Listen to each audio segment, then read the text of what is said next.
मातृमान पितृमान आचार्यमान पुरुषो वेद। गुरु आज भिक्षुक बन गया है, बुरी हालत हो गई है। आपने कभी सोचा है कि जब सत्ता के ही रंग में रंगा कोई चेहरा अचानक सत्ता से सवाल पूछने लगे तो सदन का माहौल कैसा हो जाता है? जब भगवा वस्त्र पहने एक विधायक खड़ा हो और उसी सरकार को कटघरे में खड़ा कर दे जिससे वो रंग और विचारधारा से जुड़ा माना जाता है, तब राजनीति की जमीन हिलती है। और ऐसा ही नजारा दोस्तों उस दिन विधानसभा में देखने को मिला जब समाजवादी पार्टी के विधायक स्वामी ओमवेश ने मुख्यमंत्री योगी आदित्यनाथ और भारतीय जनता पार्टी को सीधा लपेटे में ले लिया। शुरुआत उन्होंने मुस्कान और विनम्रता से की। उन्होंने कहा, मेरी बात सुन लो जी, कुछ लोग ऐसे ही होते हैं। और सदन में हल्की हंसी के बीच उन्होंने अध्यक्ष की कुर्सी की ओर शोभा की तारीफ की। लेकिन जब सिर्फ प्रस्तावना थी, असली हमला उसके बाद शुरू हुआ। उन्होंने गुरुवर महर्षि दयानंद सरस्वती को नमन किया, भारत रत्न चौधरी चरण सिंह को नमन किया, नेताजी मुलायम सिंह यादव को नमन किया, बाबा साहेब भीमराव अंबेडकर को नमन किया और फिर राज्यपाल के अभिभाषण की ओर मुड़े। बोले, मैंने इसे कई बार उलट पुलट कर पढ़ा है, लेकिन उसमें महर्षि दयानंद का नाम तक नहीं है, जिसने नारी सम्मान की बात कही, नारीस्तु पूज्यते रमन्ते तत्र देवता का संदेश दिया, उसका जिक्र तक नहीं किया। क्या ये भूल है या सोच का संकेत? फिर किसानों की बात उठाई, कहा गन्ने का भुगतान कोई एहसान नहीं, किसान गन्ना देता है तो भुगतान उसका अधिकार है, और गेहूं के भुगतान में प्रति कुंटल कटौती क्यों? एक्सप्रेसवे बनाने की बात कही जाती है, लेकिन मजदूर की साइकिल किस रास्ते चलेगी ये नहीं बताया जाता। उन्होंने ये भी कहा कि ट्रैक्टर कहां से आएगा, ट्रैक्टर कहां से जाएगा ये नहीं बताया जाता। जल मिशन का ढिंडोरा पीटा जा रहा है, लेकिन 30% काम भी पूरा नहीं हुआ। और कारागार के निर्माण की बात कही जाती है, लेकिन मानव निर्माण की बात नहीं। कितनी भी जेल बना लो, अपराध कम नहीं होंगे जब तक समाज में इंसानियत और शिक्षा की बुनियाद मजबूत नहीं होगी। उन्होंने कहा, जुल्म सितम तानाशाही अब हावी है, माँ बहनों की इज्जत धूल में मिलाई जा रही है, हिंदू मुस्लिम सिख ईसाई सबका सपना कहाँ गया, ढूंढ रही है नम आंखें वो भारत अपना कहाँ गया। और फिर सदन में कविता की धारा बह निकली। जिस भारत की मिट्टी में गंगा की अजमत थी, जिसके सीने में हर एक के लिए चाहत थी, जिसके घर की जन्नत मरियम अजमत सीता थी, जिसके दिल में कुरान और होठों पर गीता थी, जहां गुरु नानक की वाणी गूंजी, जहां अशफाक उल्लाह खान और रामप्रसाद बिस्मिल ने सूली पर चढ़कर आजादी का परचम बुलंद किया, वो भारत कहाँ गया? ये सिर्फ शेरो शायरी नहीं थी दोस्तों, ये सत्ता से सीधा सवाल था कि भाई क्या विकास की राजनीति ने गंगा जमुनी तहजीब को पीछे छोड़ दिया है? क्या मंदिर मस्जिद की लड़ाइयों में असली मुद्दे दब गए हैं? उन्होंने चेताया कि अगर नफरत की राजनीति बढ़ी तो एक दिन हमारी तहजीब इतिहास बन जाएगी। लोग किताबों में पढ़ेंगे बस, मंदिर मस्जिद के झगड़ों में बटकर हम इतिहास के पन्नों से मिट जाएंगे। तब आने वाली नस्लों को क्या पैगाम दोगे? टूटे बिखरे मुल्क को क्या नाम दोगे? ये हमला केवल भावनात्मक नहीं था दोस्तों, बल्कि राजनीतिक भी था, क्योंकि उन्होंने सीधे सीधे बीजेपी सरकार पर आरोप लगाया कि भाई प्रशासनिक नाकामियों से ध्यान हटाने के लिए कानून व्यवस्था और एनकाउंटर की राजनीति को आगे किया जा रहा है। दोस्तों वो यहीं तक नहीं रुके, उन्होंने नौजवानों के मुद्दे पर भी कहा कि भाई राज्यपाल के अभिभाषण में युवाओं के रोजगार पर ठोस बात नहीं, अपराध बढ़ रहे हैं। सरकार आंकड़ों में उलझी है, लेकिन जमीनी सच्चाई कुछ और है। उन्होंने अपनी क्षेत्र की समस्याएं भी गिनाई, जहानाबाद से नारनौल तक गंगा किनारे तटबंध की मांग, चांदपुर और आसपास के ब्लॉकों से स्टेडियम निर्माण और चौधरी चरण सिंह के नाम पर विश्वविद्यालय, जलीलपुर में 50 बेड अस्पताल, महिला चिकित्सालय का जीर्णोद्धार, सड़कों का चौड़ीकरण, बाईपास निर्माण, बिजनौर में हाईकोर्ट बेंच की स्थापना। ये सब सिर्फ स्थानीय मांगे नहीं थी दोस्तों, बल्कि संदेश था कि भाई विकास का मतलब केवल बड़े बड़े प्रोजेक्ट नहीं, बल्कि जमीनी जरूरतें हैं।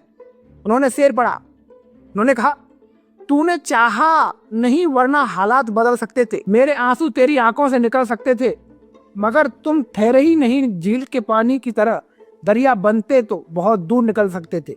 ये शेर सीधे सरकार की इच्छा शक्ति पर सवाल था। क्या सरकार चाहती तो हालात बदल नहीं सकते थे? क्या नीतियों में संवेदनशीलता होती तो तस्वीर अलग नहीं होती? स्वामी ओमवेश का ये भाषण इसलिए खास हो गया क्योंकि भगवा वस्त्र में खड़ा विधायक जब योगी सरकार को आईना दिखाता है तो विपक्ष को नया हथियार मिल जाता है। दोस्तों समाजवादी पार्टी के लिए ये राजनीतिक पूंजी है, क्योंकि इससे यह संदेश जाता है कि भाई सवाल केवल विपक्ष नहीं बल्कि सत्ता के रंग में दिखने वाले लोग भी उठा रहे। बीजेपी सरकार लगातार इंफ्रास्ट्रक्चर एक्सप्रेस में निवेश और कानून व्यवस्था को अपनी उपलब्धि बताती है, ये हम सब जानते हैं। लेकिन इस भाषण ने नैरेटिव बदलने की पूरी कोशिश की। मुद्दा बना दिया, इंसान का निर्माण कहाँ है, किसान का सम्मान कहाँ है और नौजवान का रोजगार कहाँ है। इतना ही नहीं, गंगा की सफाई कहाँ है, गंगा जमुनी तहजीब कहाँ है। ये केवल भावुकता नहीं बल्कि चुनावी रणनीति का हिस्सा भी है दोस्तों, क्योंकि उत्तर प्रदेश की राजनीति में सामाजिक समीकरण, किसान, नौजवान और अल्पसंख्यक वोट बैंक अहम भूमिका निभाते हैं। स्वामी ओमवेश ने चौधरी चरण सिंह और बाबा साहब अम्बेडकर का नाम लेकर किसान और दलित समाज को भी संदेश दिया।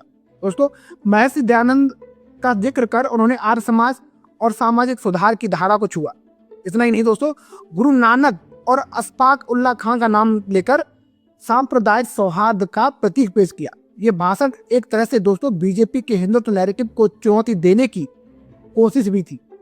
और हिंदुत्व केवल दोस्तों प्रतीक नहीं बल्कि समावेशी संस्कृति का नाम है, और अगर समावेशता खत्म हुई तो भारत की आत्मा कमजोर होगी।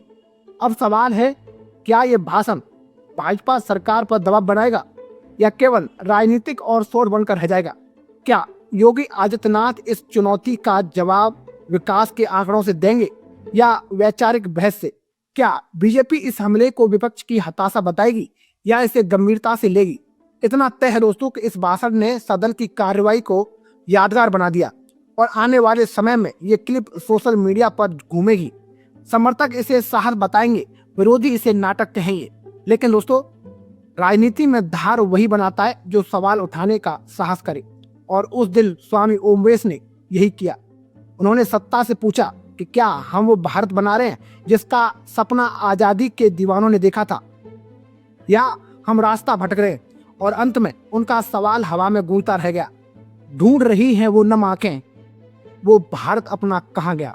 ये सवाल केवल दोस्तों योगी सरकार से नहीं बल्कि पूरे राजनीतिक तंत्र से, और शायद हम सब ये भी, क्योंकि लोकतंत्र में सरकारें बदलती हैं लेकिन देश की आत्मा और उसकी दिशा का फैसला जनता करती है। आप लोग करते हैं, हम लोग करते हैं। अगर जनता सवाल पूछना बंद कर दे तो लोकतंत्र कमजोर होता है, और अगर सवाल उठते हैं तो उम्मीद जिंदा रहती है। इसलिए दोस्तों, ये भाषण केवल आलोचना नहीं बल्कि चेतावनी भी थी कि भाई दरिया बनो, बहो, बदलाव लाओ, वरना इतिहास माफ नहीं करेगा। और यही इस पूरे भाषण का असली संदेश है कि क्या सत्ता चाहे कितनी भी मजबूत क्यों न हो, कितनी मजबूत क्यों न दिखे, सवालों से बड़ी नहीं हो सकती। स्वामी ओमवेश ने जिस अंदाज में सरकार को आईना दिखाया, ये सिर्फ राजनीतिक हमला नहीं था बल्कि एक चेतावनी भी थी कि भाई विकास का अर्थ केवल सड़क, जेल और एक्सप्रेसवे नहीं बल्कि इंसान, इंसाफ और इंसानियत भी है।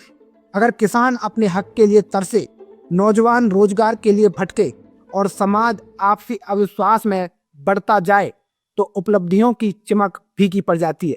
अब नजर इस बात पर होगी कि सरकार इन सवालों को विरोध की आवाज मानकर खारिज करती है या इन्हें सुधार के अवसर की तरह लेती है, क्योंकि लोकतंत्र में बहस टकराव नहीं, दिशा तय करने का जरिया होती है। अंततः दोस्तों, फैसला जनता के हाथ में, हमारे हाथ में है। वही तय करेगी कि भाई उसे वादों की राजनीति चाहिए या जवाबदेही की, और शायद यही लोकतंत्र की सबसे बड़ी ताकत है, यही उसकी खूबसूरती है। हर सवाल एक नए बदलाव की शुरुआत बन सकता है। तो दोस्तों, मैं था आपके साथ मुकेश उपाध्याय। अगर आपको हमारी जानकारी अच्छी लगी हो तो कमेंट बॉक्स में जरूर बताइएगा। जय हिंद, जय भारत।